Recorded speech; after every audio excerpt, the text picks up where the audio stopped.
Hey! Okay, so I've debated making this video for a while now. I want to talk about my relationship with Keenan and about Maisey. Me staying silent has only hurt myself so much, and there's people out there who I could prevent going through the same thing by sharing my story. I know there are people who are friends with Keenan, and that's great. It is not in my nature to wish loneliness or loss of friends on anyone at all. People don't get to treat me horribly and not get called out on it. First thing I wanted to talk about was the Maisey thing. This has been ongoing for 10 months and I think it's finally come to an end. There's just a lot that needs to be shared. We got Maisey at Critter Cabana in 2020 in February. I was told Maisey was a birthday present. That was never on record, so I have no way of proving that. But we bought her up there for $2,000 and we bought her on Keenan's card. Keenan put everything under his name. I was busy playing with Maisey. I did Venmo him about $768 for her. So granted, he did pay $4,000 more.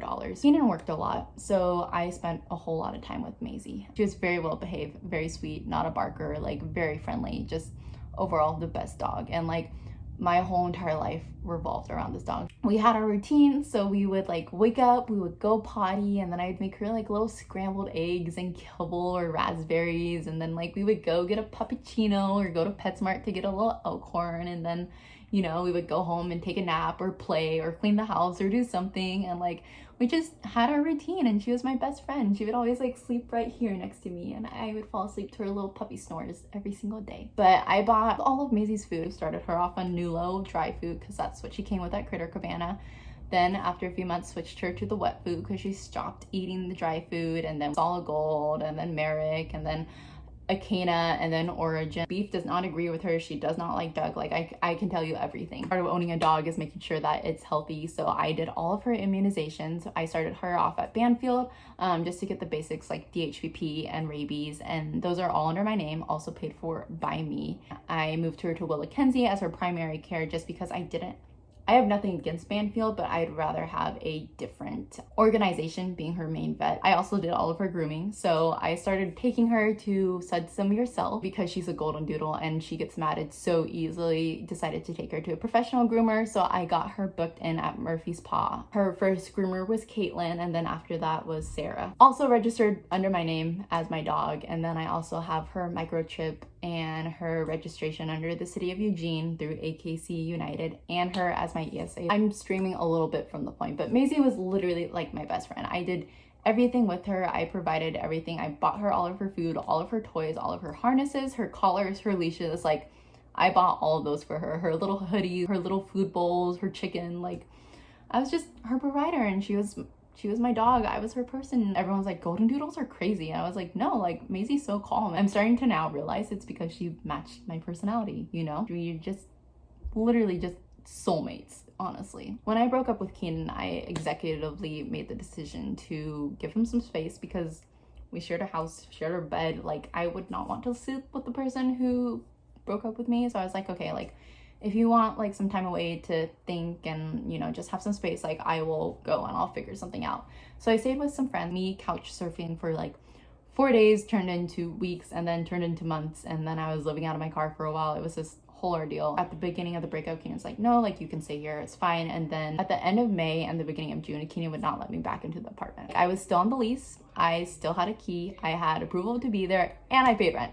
And I paid all of Xfinity and EWEB for that month and never got reimbursed. Never had like closure, and I thought that's something that everyone needed. So I was like, all our feelings aside and everything going on, let's sit down and figure out rent. Let's meet up and figure out Maisey, Xfinity, EWEB, because right now all of it's still under my name, and like if you're not gonna let me live here, then I don't want to pay rent. And so that kept getting pushed off and getting pushed off. First for emotional reasons, second just trips, and then just it kept getting pushed off. So we were civilly sharing Maisey up until July, and then in July he just stopped responding to me. He visited his parents. I watched Maisey while he was gone, and then he just went ape shit. I don't know what's changed, but he just started acting like a total jerk. I kept texting him and being like, hey, like, can I see Maisey today? Can I see Maisey's today? Nothing. And granted, he had COVID, but literally all he had to do was text me and be like, hey, I'm sick. I don't want to respond to texts. But we met up at Starbucks on 7th, and he was like, you know what? If you want to see Maisey again, take me to court. So I filed a small claims court to get Maisey back from him because the courts are very behind because of COVID. We didn't get a trial until December. During the time Keenan had Maisey, he didn't take her to the groomer once. So she's a mini golden doodle. She gets matted so easily. She needs to get her claws trimmed, like her glands expressed, like she needs to be professionally groomed. He never took her to the vet. I texted him all the appointments. I booked them months in advance. He would no-show to them, and I called him and be like, I'm so sorry, I'll pay for this appointment. Like, let me book her again because she needs to be groomed. He wouldn't show to that appointment. Maisey turned into this horrible, big, matted, yellow, smelly ball, and it made me so upset. Like, I saw her and her hair was so outgrown and her nails were like turning in, and like you could just tell that she was not getting taken care of. And Keenan's argument was always like, well, like, I groom her at home. I believe that dogs grooming them yourself creates a special bond. And it's like, yeah, like, I fully believe you should groom your dog at home. I think that's awesome. But they also need to have professional care. Like, why is your ego so big that you won't take a dog who is matted and smelly simply to a groomer? Why can't you just do that one thing? If you actually cared about her, you would take her to a groomer. When we were in court under oath, like, Keenan told the judge that I broke into the apartment, which is not true because, again, I was on the lease and had the approval, and this was before he like banned me from the apartment. But I have like photos of the spare bedroom where it is covered in pee and poop and moldy potty pads, and her food bowl is moldy, and like there's just feces everywhere, and it's just not suitable for any human or dog to live in. Like, if you can't take care of yourself or can't take care of this animal, like, why do you have it? And that's one of the reasons why I fought so hard and why I am so against Keenan having Maisey, is because he just neglected her. Okay, so they always say to take a video, so here I am taking a video. Here's the plants that aren't getting watered. So I just didn't clean, but I swept down here, and I should have taken pictures of what it was like beforehand, but I didn't. Obviously, it's not as bad, but this was filled with water and was moldy. I was gross throwing it out. But yes, I should have taken a video. But okay, so Maisey's food bowls and water bowl were moldy and filled with food. Stupidly, I cleaned them. I didn't clean this, so there's some of it. I don't know. I'm just so frustrated. But yes, I cleaned the kitchen up. These are all the dishes that have been sitting in the sink for 2 weeks. That's fine. Still some trash on the ground. Okay, I haven't touched upstairs, so we'll see what upstairs is like. Clothes everywhere. Just normal. That's fine. I do that too. Hi, I know. Okay. Bathroom isn't bad. Good deal. This is the room that's always bad. Oh my gosh. Yeah, it's bad. This is pee. This is all pee. That's pee. That's pee. Her pee pad is filled. There's poop everywhere. I'm so mad. Did you yawn? Did you do a yawn? You're so cute. I love you. Yes. So it's only been 1 day, 2 days. It's been 2 days, but there's still pee all over the floor and poop. Not as bad as it normally is, but there's one stain, and you can see another stain there. I don't know. It was purely out of laziness. Like, the same thing happened with Odie, and I'll touch base on that later. I contacted EPD, I contacted the sheriff, I contacted animal welfare, animal control, and because we already had a case court going, the EPD and the sheriff could do nothing about it. Like, I tried every single resource to get Maisey back. The only thing I did not try was just taking her, and I should have done that. We never came to agreement, so we went to court. The judge was talking about how, you know, like, because it's personal property, like, usually a Solomon happens where, like, you know, you have to split it half and half. And he's like, do you want to proceed? And I said, yes. I said, do we have to follow this order? He goes, no, this will be what the court decides, but whether you choose or not to do it is up to you. So I said, cool, let's do it. I have nothing else to lose. And I was so tired of Keenan having control of this one thing. I was so tired of Keenan using Maisey as the only source of control of the relationship ending, and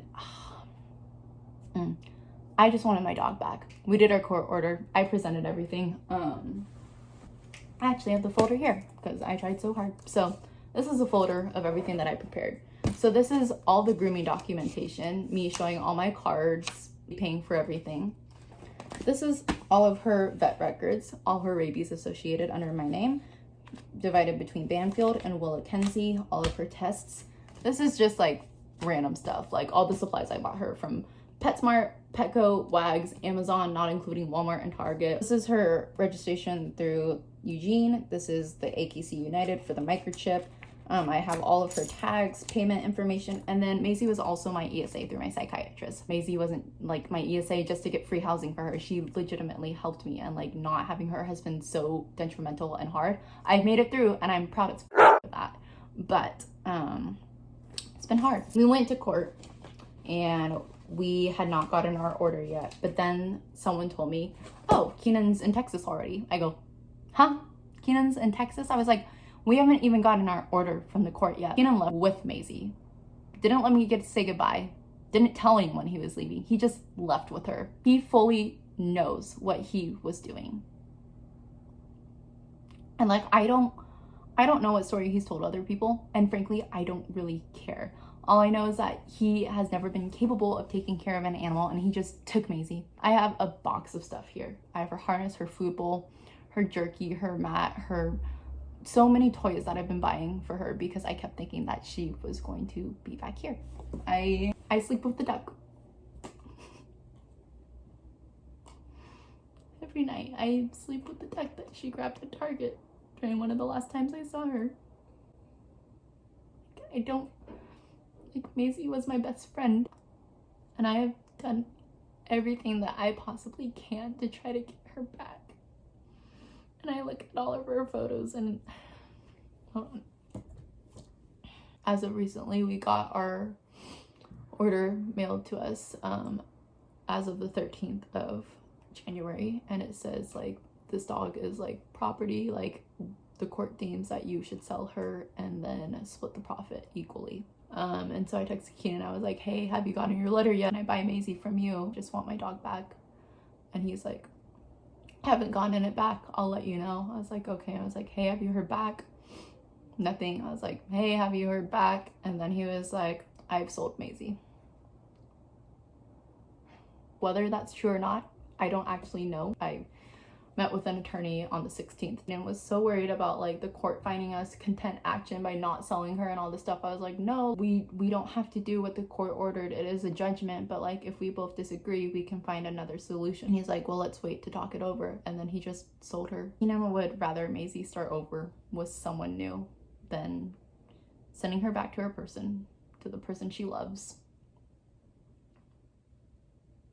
That's really just it. I don't know, people can argue like, well, why don't you just let Maisey stay with Keenan so she doesn't have to start over with someone new? Like, that's equally just as selfish. No, it's because I don't want her to live in her own poop and pee. Like, he's living with people now, so he has that accountability to make sure that she's being taken care of. But dear God, like, I dread the day that he lives by himself and an animal's under his care. Like, those are the photos. Those are the truth. Like, that's it. But yeah, when I was talking about history repeating itself, it's because when Keenan got Odie, the German Shepherd Husky, was at PetSmart, it was close to Keenan's birthday, and he's like, I really want a dog. He fell in love with Odie, and I was like, Odie's a German Shepherd Husky. This dog weighs like 10 pounds now, but he's gonna be huge later on. Can you keep him in your 13th and Olive small apartment? He's like, yeah, no problem. I'll take him on exercises, like I'll take him out on walks, on hikes, it'll be good. Keenan rarely did that on his own. I took Odie for hikes all the time. I took him on walks and jogs. Keenan kept Odie locked up in a cage. And I have people who can witness and testify to this as well. Keenan was too lazy to take Odie out to the bathroom, so Odie went in his own bathroom. So whenever I went over to 13th and Olive, a lot of the time my life was scrubbing up the diarrhea and the pee puddles in Keenan's 13th and Olive bathroom. And Keenan never did it because it made him gag. And then Odie would live in this big old crate with throw up on the bed, on the towels. Like, no wonder this dog was so misbehaved. It was because he was locked up all the time. He couldn't get his energy out properly. And like, I hold myself accountable for that too. Like, I just let it happen. And I hate that. Odie terrorized Maisey, and like I didn't realize how detrimental that was until now. Maisey was this tiny like 7-pound puppy. I just remember me and Keenan leaving for round one and him being like, look, like I made a little fort for Maisey underneath the couch, and like we had an ottoman and he stacked the pillows so there was a little crevice for Maisey to hide in from Odie, because he would always just terrorize her. Keenan like laughed about it, and he was like, oh look, it's so cute, like she's hiding from him. And like at the time I didn't realize how bad it was. If you want to know why Maisey's timid and why she's shy, it's because of Odie, and it's because we didn't train them right. And you know, like there were nights where like Odie tried to wrestle Maisey in bed while we were going to bed, and so Keenan just put her in his closet and closed the door. And like I let that happen. And like I know I'm not abusive to animals. Like I know I don't neglect animals, but I let it happen. And I didn't realize how serious it was. I went from having 2 dogs who I poured my life out for, who I loved, to having none. It sucks a lot. The relationship with Keenan wasn't good. Besides all my Instagram posts that made it seem like a fairy tale, it wasn't. When me and Keenan first started dating, I had someone from high school, 4 years of not talking, text me and say, do not date this guy. He is not healthy. My coworker dated him. Don't believe it. Because Keenan's this oddly happy, like positive guy, but like that's it. He's charming. I have a hard time accepting and believing that there are people out there who intentionally or unintentionally can cause harm to a person. Like when I had my first panic attack in front of him, I think it was like a month into dating, he was like, well, how do you expect to be a mom? When I got beat up at Dutch Bros and I had a concussion and I was expressing how frustrated it was to feel confused and not be capable of doing things I knew I was capable of, he was like, well, you're probably just close to your period. When I confronted him about things, a lot of it was, I never said that. I never did that. That's not true. That never happened. Like there was a time I went to a party and I came home and he's like, starting to act like an alcoholic. Maybe we're just in different parts in our life. And like I was 21, like I got drunk. Like I felt like that was a normal thing to do, but maybe it's not. I don't know. Or like I was embarrassing, so I could only be myself like at home, but like dear Lord, not at the gym or like not in the drive-through line. Yeah, it was just a whole lot of like, really, you're crying on my birthday? And me asking like, are my feelings wrong? And him telling me yes. I spent so much of my life at the apartment scrubbing the floors, cleaning the kitchen sink, deep cleaning the whole entire house. Like I did all of the laundry. Like he helped pay for it, but I did all the laundry. We didn't have a dishwasher, so I hand washed. My hands were open and dry and cracked and bleeding from how much detergent and chemicals they had been exposed to. I did all of our bedding, and there was like a night where I pulled off our bed sheet and it was just covered in pee stains and poo stains and throw up, and I had no idea where any of it had came from. And I was like, this is what I've been sleeping on. I was so proud of this. I worked on this journal from like the very first time we met, 5/12/19. I wrote this journal and filled it with like all these little like photos and memory scraps, and like just recorded our whole entire like time together for our 1 year. He didn't open it once. It's never been opened by anyone but me.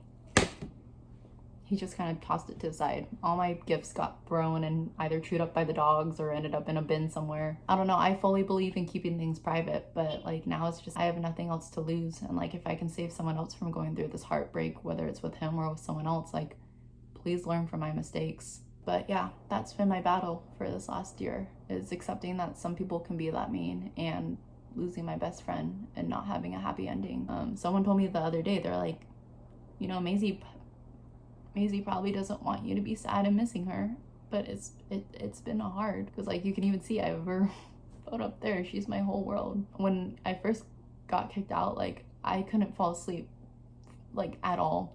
I was so used to having Maisey sleep right here and not hearing her little snores. I tried every single white noise melatonin in the world and I could not fall asleep. It's a time like this where literally all that I have left is faith that maybe by some miraculous miracle she'll come back to me, or the lady that he sold her to will see this and realize how much she meant to me. I don't know. And I didn't speak anything of it while it was going on. I told a few friends about it, but I didn't talk about it publicly, and I think maybe I needed to, because now I'm in this hole and I'm having a hard time getting out. So, you know, if you are friends with Keenan, that is your experience and that is valid, but my experience is valid too. If anyone ever sees Maisey in Texas, please give her a hug for me. I hope to God that I get to see her in heaven again, just like I will with Odie, and I hope that I get to look them in the eye and let them know that I never gave up on them, that I never just left. She's already gone. She's already sold. She's with whoever. He won't tell me who. He won't provide that information. And I'll get through. I will. I've made it through the past 10 months. It's just such an abrupt stop and not how I wished for it to be. But thank you for letting me, as cheesy as it sounds, help me take my power back and get my life back. Because I guess I didn't even realize it till I said that. Maybe that's the whole point of this video, getting my voice back. I don't know, if anyone has questions, you can message me, but I'm ready to move on because I don't have any hope left that is going to result different. So, thanks.